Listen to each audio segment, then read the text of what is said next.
I got tagged in this video, so assuming people wanted me to respond to it. It comes from a creator named Man Likes Abs Music. Friendly reminder, whatever he says, he's talking about in this clip, gaming has become overcomplicated,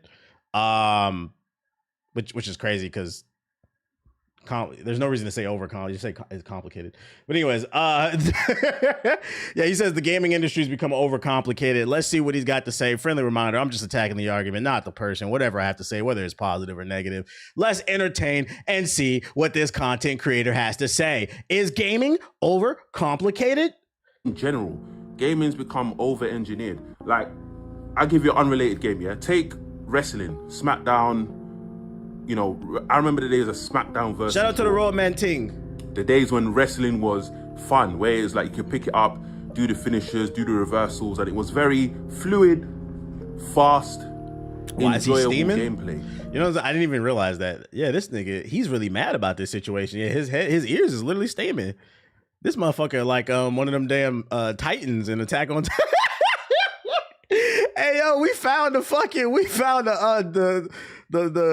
Titan King over here. This shit crazy. As time has gone on now, I didn't even the wrestling games have become so over-engineered. So there's so many different things to do now that it's so robotic. It's not fun to play anymore. Yes, you can learn these 5 or 6 different ways of playing to do your finishes and reversals, but it's not the same. It doesn't flow the same because the gameplay has been overcomplicated to the point where they have to justify releasing the same game every year. It sounds like he's complaining about wrestling games turning from arcade to sim. I'm gonna let it keep rocking because I know some people be bitching. I'll be pausing the video, but like in this first half of the video, it seems like he's complaining that WWE games went from arcade to sim. Which, you know, I'm not gonna lie, I used to play wrestling games back in the day. Some of my favorite N64 games were wrestling games, like those early PS1 ones. So I would actually agree with that because I remember like a few years ago, I tried to get back into WWE. And I remember saying on stream, I was like, what the fuck is this shit? Like, I was like, it's a fake sport, but you made it realistic in the video game.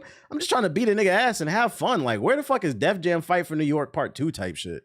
So you have to, it's like you change one thing, do another thing. Like, same thing with FIFA, same thing with Pro. After a while, when it shout out to Ariel with the super chat, appreciate you. Became given that, yeah, they're gonna release a yearly game, it became okay, we're gonna make the shooting worse. We're gonna make the passing better in this one. Every time they tweak it, they always downgrade something else. I'm pretty sure FC 27, there's gonna be something they change there that everyone else is gonna complain about because it's just like, it's justifying what you have to do. It's justifying someone going out and spending their money. And yeah, so it sounds like he's describing basically annually released video games, them adding and removing features every year and basically selling you it. They definitely do this shit in 2K. Well, they'll take away a feature, then leave it out for like 2 years, then bring it back to get you super excited. Actually, NBA 2K26 is a prime example of this. They brought back the pure green window. That had been a thing in NBA 2K, and then people were bitching and complaining about the cheaters. And instead of, 2K doing something about the cheaters, they said, we're going to introduce RNG into the game. People didn't like that. Then they removed the RNG. Now the pure green window's back. So don't be surprised if the cycle repeats and they add RNG into stuff. It's just become, things are not fun anymore.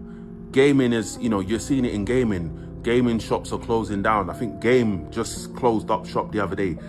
Now, downloadable content. Before you could buy a game, have lots of fun, have everything you needed. Now they add friction into the game. So, hey, you can play this free version, but hey, you can buy these packs on FC 26 and all this other kind of stuff and, spend all this, lots of money so we can get more money out of you and get the in-game purchases and all of that. That's the problem.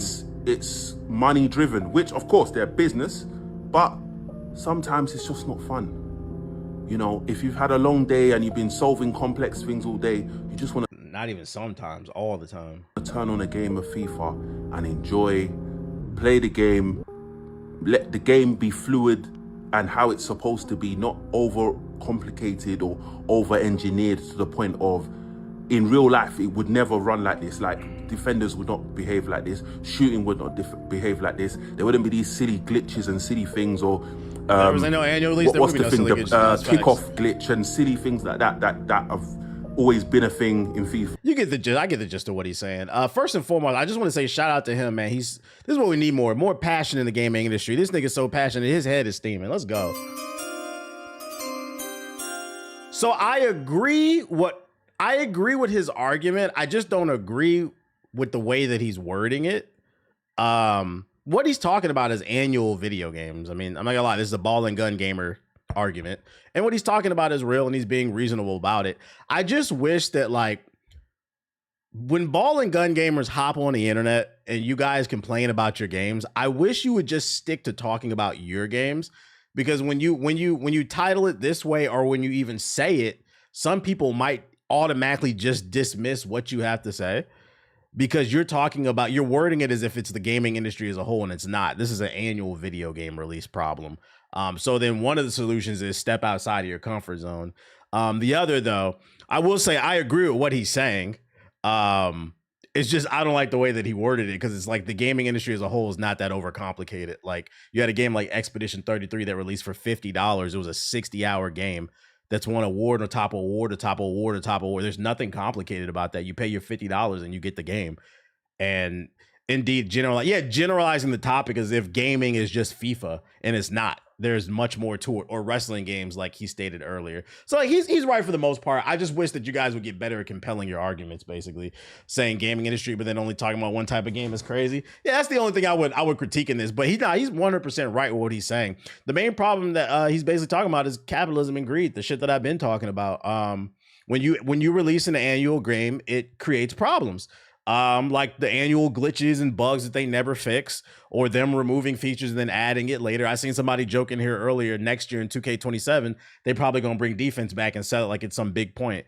Nah, that's what happens when it's annual releases. But to be fair, it has less to do with the game. And this is where I wish, like, people are start talking about politics and being so goddamn woke. This is the part where I wish some of y'all would just wake up, because what you're saying is true, but it's not the game that's the problem.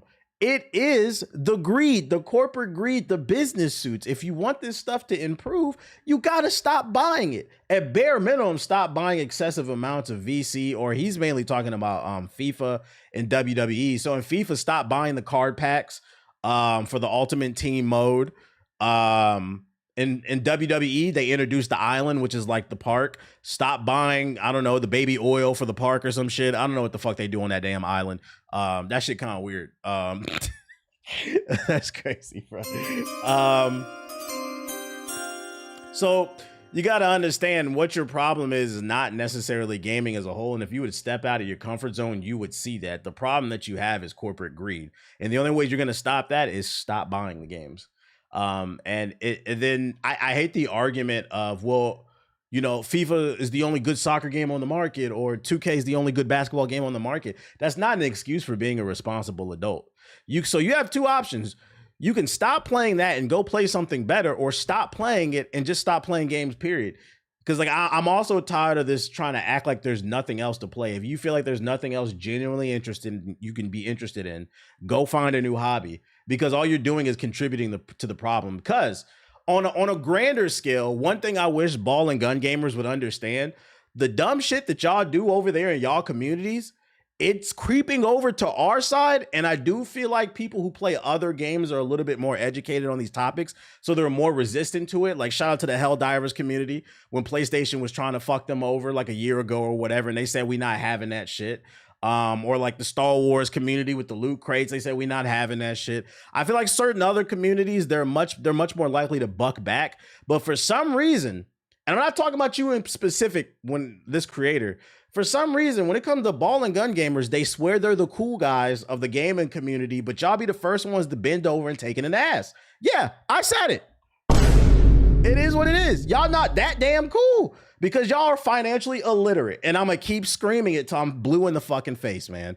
So hopefully you understand why me explaining. If you don't like it, stop spending money on this shit. It's the only way it's gonna stop. And you gotta tell your bros too. You gotta start spreading the gospel, because one ain't enough. It's funny too, because the new WWE game coming out confirmed they're not gonna be on last gen, and I thought, damn, you should have done that 3-4 years ago. That's money, bro. That's another thing too. People bitching and complaining, like how about how like they're still creating last gen games. That has to do with they just don't want to leave money on the table. But what y'all fail to realize is that's actually hurting the development of the main game, because now they're spreading the resources half and half. So the main game on the current gen is also suffering as well. They're not putting as much innovation and ideas into it. And this is why I'm always going to wage war against you PS4 niggas. Shout out to Debo with the $5 super chat. He said, I haven't played 2K or Madden since 2019, and I don't understand why these dudes can't quit. I think that is the greater question. Like, what up, homeless? Why can't they quit? Just quit. Just quit. It's not a drug. Turn the game off. Shout out to Ariel with the super chat. He said NFL head coach 06 and older game titles are better.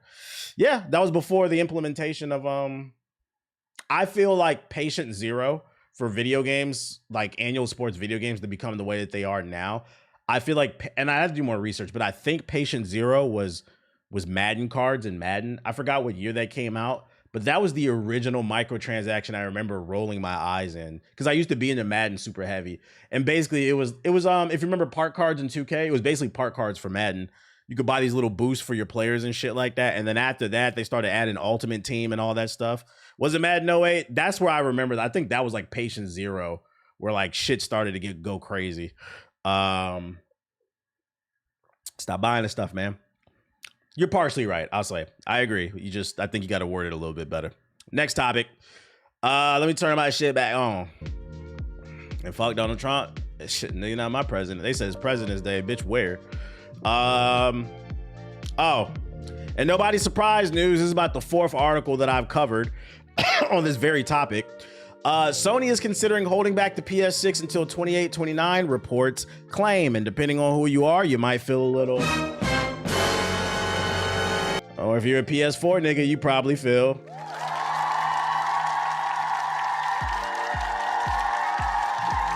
In an article about the ongoing surge in memory prices, Bloomberg says the upcoming bottleneck of memory production will cause huge ramifications across the tech industry, dubbing it the Ramageddon. The article asked numerous tech analysts on their views on the ongoing increase in RAM prices and a surge mainly attributed to AI data centers buying up huge quantities of it, making supplies scarce. Noting that Apple, Tesla, and at least a dozen other major corporations have warned that shortage of memory will constrain production in the future. It's crazy that Apple's name gets listed here, because Apple definitively has the worst AI on the market. They delayed it for a year, then it came out. Apple Intelligence is crazy. Apple is so arrogant. They don't even want to call their shit AI. They called it Apple Intelligence, and somehow it was the dumbest AI on the fucking market. Yo, shout out to Pain Medley. That's besides that goofy ass headset they put out. The other ass product they put out is Apple Intelligence. Let's see, that will constrain production in the future. The article claims that Sony and Nintendo are planning to act accordingly. Are you watching History in the Making with Concord and Highguard? What would you call this era? I don't get what you're trying to say. Citing sources familiar with Sony's strategic thinking, the article claims that Sony's Group Corp is now considering pushing back the debut of its next PlayStation console to 2028 or even 2029. It also claims that Nintendo is considering raising the price of the Switch 2 later this year. Neither Sony nor Nintendo responded to the request for comments on Bloomberg's article.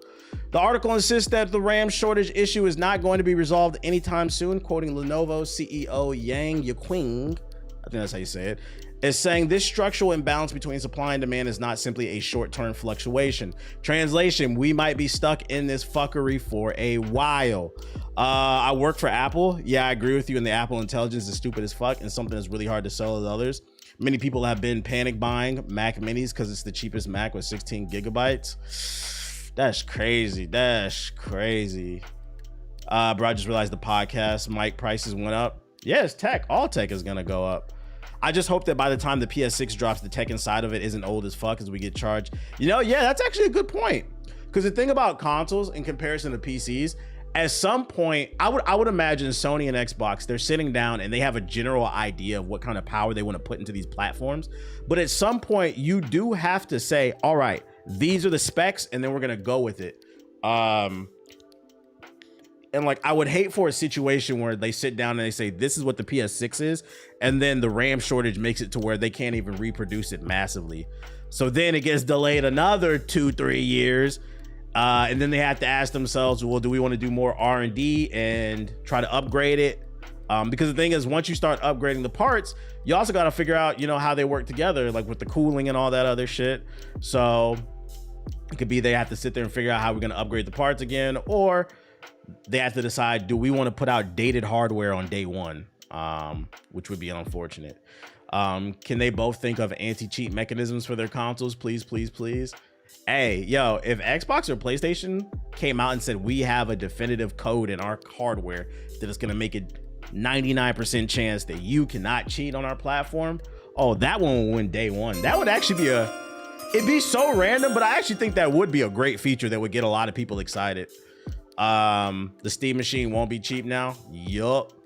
Would you recommend building a mini ITX PC? If that's what fits your situation the best, me personally, I don't like mini PCs. It doesn't leave a lot of room for it to breathe, so it's more likely to overheat. And then also, like, just moving the parts around, it doesn't leave a lot of space for like customization. Like me personally, like I like to put capture cards in my PC, maybe like extra RAM, like maybe even if you want to get an extra GPU, ain't no space for that shit. So as long as you're okay with probably never upgrading it, it's pretty much a console. Sure, but like I wouldn't recommend it because then it leaves no space to customize it further.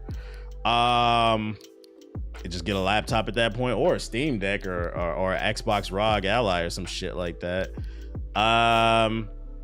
So yeah, this is like the third or fourth article I covered. I'm confident in saying if something doesn't change by the end of 2026, it's all but confirmed this damn PlayStation 6 ain't coming out till 28, 29, 30. I think that's I don't think this is a real hot take. It's just an educated guess. And they already brought it up in that article, but Nintendo's having the same issue with the RAM stuff. Another one. I covered this once before, so this is the second time this has popped up. In that same Bloomberg article, like I said, Switch 2 just came out, and due to the RAM squeeze, the price of the Switch 2 might go up as well. I don't even think it's might. If nothing changes in the next year, it will. No way I'm gonna be pushing 30 for the PS6. I'm gonna be pushing fucking 40 when that shit comes out. You saw what happened with the KD burner? Nah, tell me all about it. What happened? I need some of y'all to follow me on Twitter, man, social media. And Nintendo Yakuza news, y'all better stop playing with them. Nintendo strikes more emulators with DMCA takedown notices.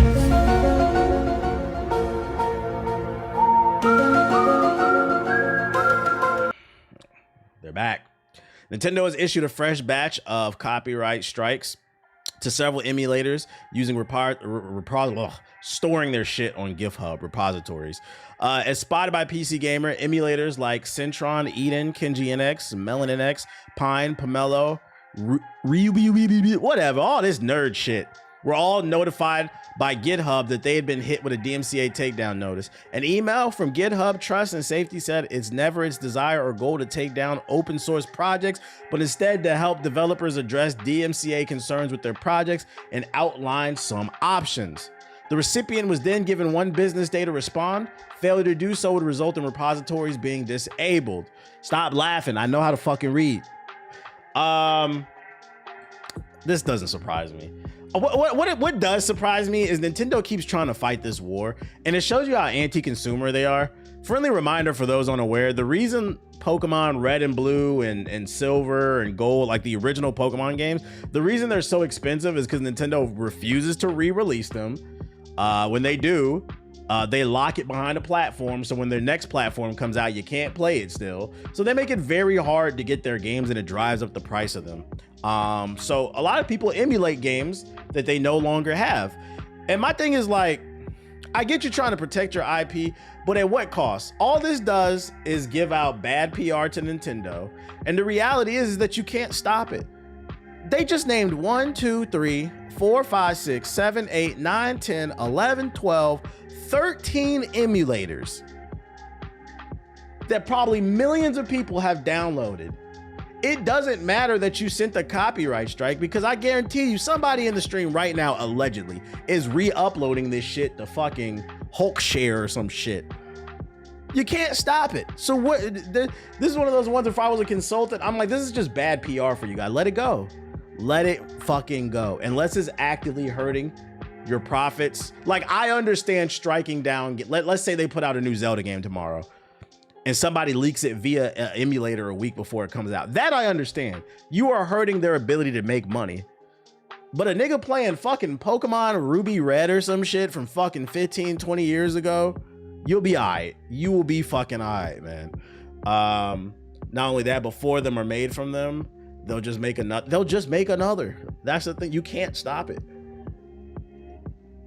People want to play these games. Here's the solution. If you don't want people to pirate your stuff, make it accessible. The reason piracy is on the rise is because Netflix, Hulu, Amazon Prime, all these streaming services, HBO Max, they've gotten out of control with their pricing. Same thing with these games. You guys are holding them close to your chest. It took 20 years for Nintendo to re-release Super Mario Sunshine. And I guarantee you we will not see it for another 20 years. So I hope you bought it when it came out on the Switch, the remake. Well, not the remake, it was a port. I've been emulating on Parasite, even allegedly, bro. We covered a Nintendo article about how they taking everybody down. You can't be saying what you be doing. But if you did find One Piece, congratulations to you. You did it before Luffy.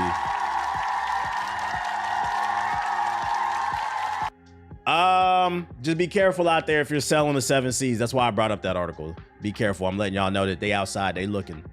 Battlefield 6 roadmap has developers biting their nails. Ooh.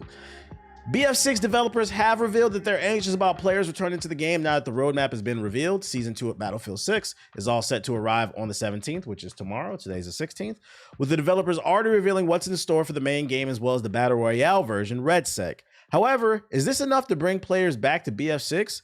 That is something the developers are also worried about.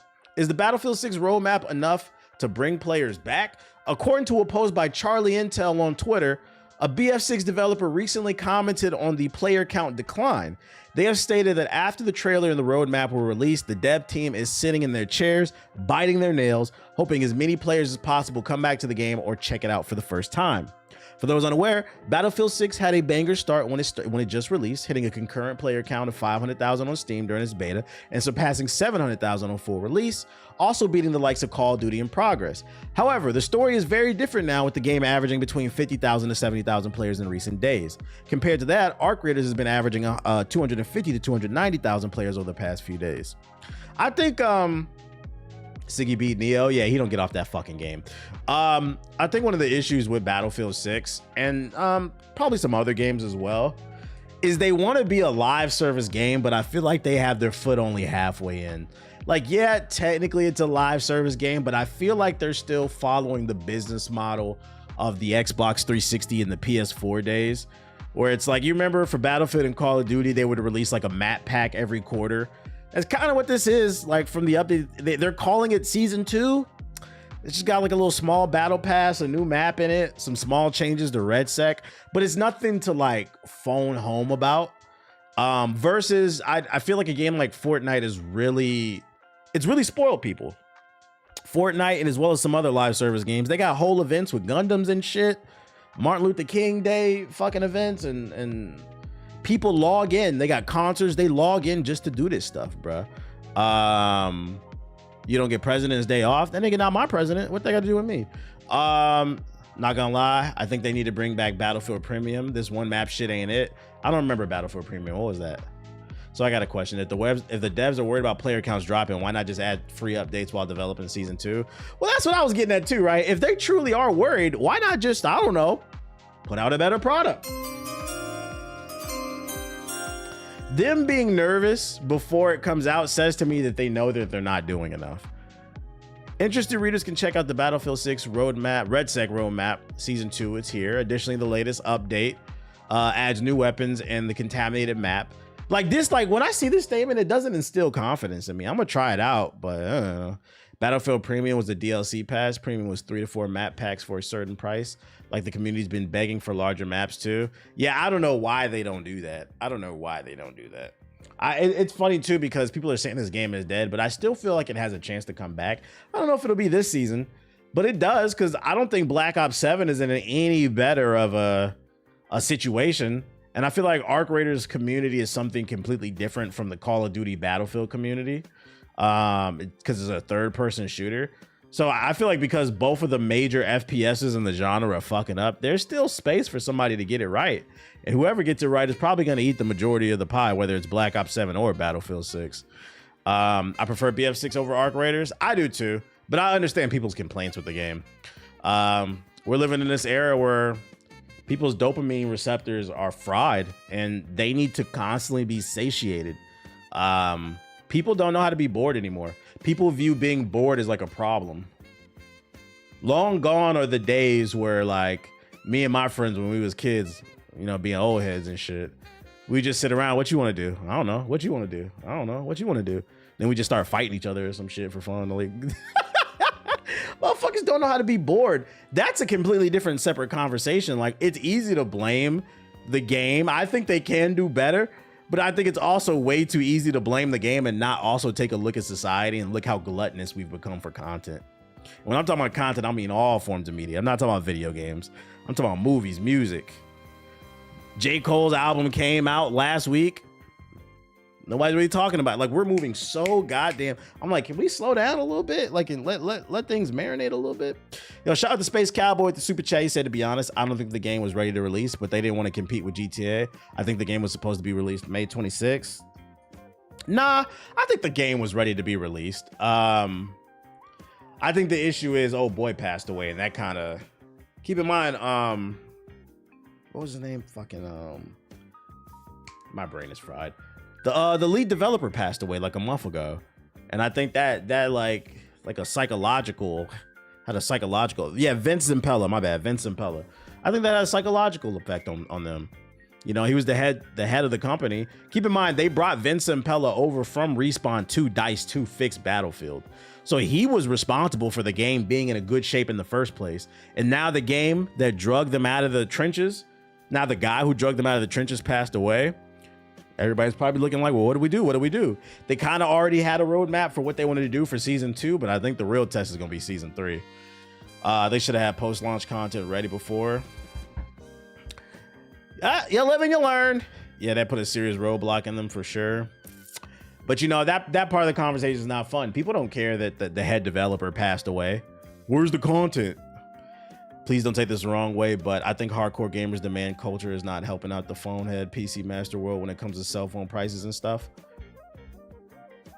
I'm not taking this the wrong way because I don't even understand what the fuck you're saying. I'm going to reread that and just hope that I'm tired. He said, don't take this the wrong way, but I think hardcore gamer demand culture is not helping out the phone head PC masters world when it comes to the cell phone prices and stuff. Yeah, I read that twice. I still don't understand what the fuck you're saying, bro. I must be stupid, bro. I'm not following that one, dog. Am I tired, chat? Like, you know that was a YouTube comment. I don't know what you're trying to convey, but you conveying it, big dog. You conveying it.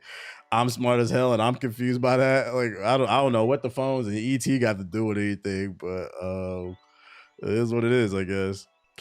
Facts. I've grown to realize that boredom is a blessing. Things could get worse. They could. People don't know how to sit with themselves no more.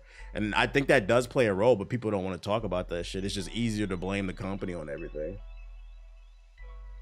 I'm being weirdly paranoid about cell phone prices going up. Are you trying to say RAM prices are going to drive up the prices of cell phones, smartphones? If that's what you're trying to say, yes. It will drive up every form of technology because smartphones have RAM in it. But that's not what you said in your message.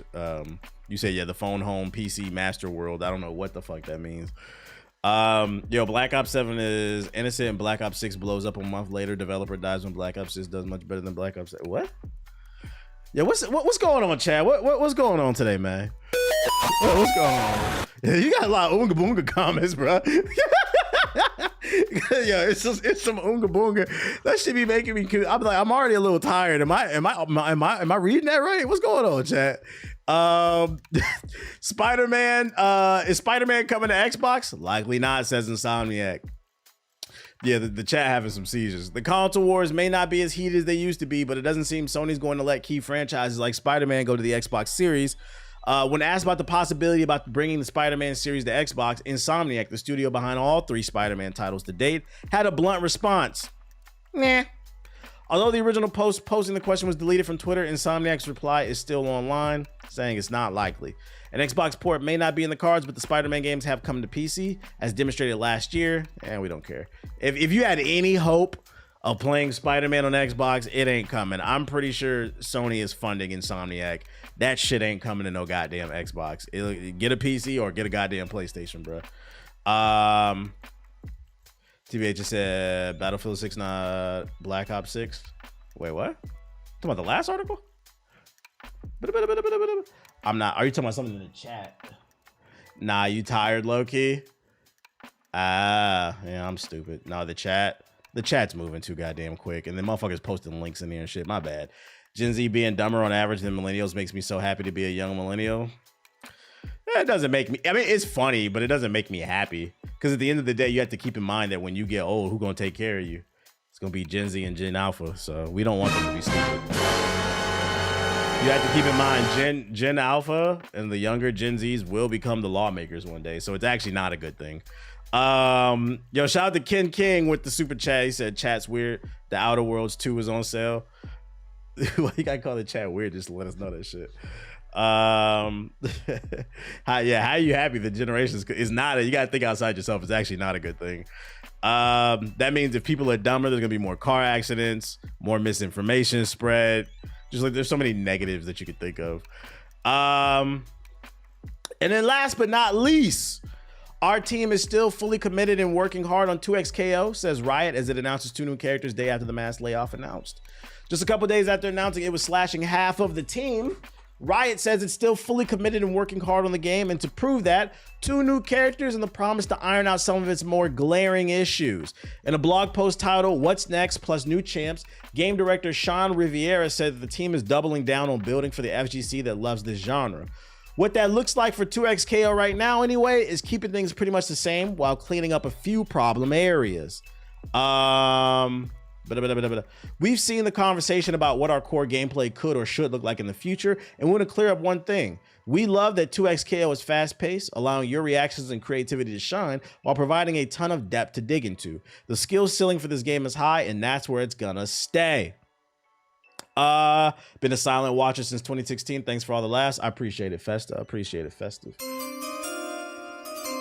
We'll continue making balance changes that hit outliers in the meta while keeping the sauce of every character. At a high level, we want every champion to have defined strengths and weaknesses, and right now that's not clear enough across all the cast. Riviera specifically highlights that Echo and Yasu are 2 of the sauciest characters in the roster, noting that their weaknesses aren't apparently enough at the highest level of play. Riviera also says that it's still full steam ahead for 2XKO's competitive scene. Its challenger event at Genesis X3 took place over the weekend, and even planning to add access to some exclusive in-game prizes and locals to reward players for joining their local community. This is something I'm particularly fond of. Locals are the lifeblood of the FGC, and finding ways to encourage folks to get out and get stuck in through in-game rewards is mighty enticing. They still haven't said anything about them $100 skins that they got in the game. Y'all better address that real quick, because the game is free to play, but if you want to make some money, you got to make things affordable. And if there's one thing we know, it's that the FGC is broke. Like, if you're a broke boy, just say so. So if you want any chance of making some money, you're gonna have to lower those prices, probably do some bundles, some skin bundles, because these guys are broke. They're really broke. The average FGC nigga don't got a haircut. They sleep 12 to 1. The average FGC nigga is unemployed 11 months out of the fucking year. The 1 month they do have employment is in July, because they use their mommy's credit card to fly out to Evo in Vegas, where they rent out a one bedroom B&B where 12 niggas sleep on the floor. And none of them niggas place. None of them. And the worst part is none of them plays, and they entered the Mortal Kombat tournament. It wasn't but 8 niggas in it. You get top 8 just for entering. Them niggas still didn't win nothing somehow. Yeah, no deodorant, no bitches. That's so you gotta understand, these people don't got no money to spend, bruh. Making the game free might have been a mistake. It might have been a fucking mistake, man. The Poke drop is savage. Hey, listen, man. Like, if you're a broke boy, just say so. The blog post also surprisingly dropped 2 new character teases. The first one is Akali, who Riviera describes as a sharp, stylish ninja who cuts opponents down with deadly precision. We covered this last week. We seen Shorty. She looks pretty cool there with the little gun blade. Shout out to the Kingly Drip with the super chat. He said, don't know if you ever answered this question, but have you thought about premiering the GI podcast for a live audience to enjoy on release? We used to do the show live, but I'm gonna be honest, y'all was fucking up the flow of the show, so we stopped doing it. Well, doing the show live, we just had a net negative period. So it was a couple things, right? First of all, y'all was fucking up the flow of the show with all these questions. And then y'all would ask the same questions over and over. And then on top of that, if you were already there live, you don't watch it when it's a VOD. So then it fucks up the ability to get into the algorithm. It's just no benefit of doing it live, unfortunately. I think he meant doing a live premiere of the pre-recorded show. If you're talking about doing a YouTube live, there's a reason why no YouTuber uses that feature. That shit sucks. I don't know if you know, if you do a YouTube live, whoever watched that YouTube live, the views don't count towards the video. The comments that happen during the live, it doesn't count towards the video. So like you could have 10,000 people watching the live premiere, and then once it's done, it'll have 0 views, 0 likes. There's literally no benefit. That's why nobody uses that shit, if that's what you meant. It's completely pointless. What the hell is the point of the premiere? Ask YouTube. I don't know. How about a live audience, like rent a hotel lobby and people watch you guys discuss? You know, I'm flattered that you think I can rent out a hotel lobby to do a live show, but nigga, I can't. I'm flattered you think that though. I'm flattered you think I don't make that type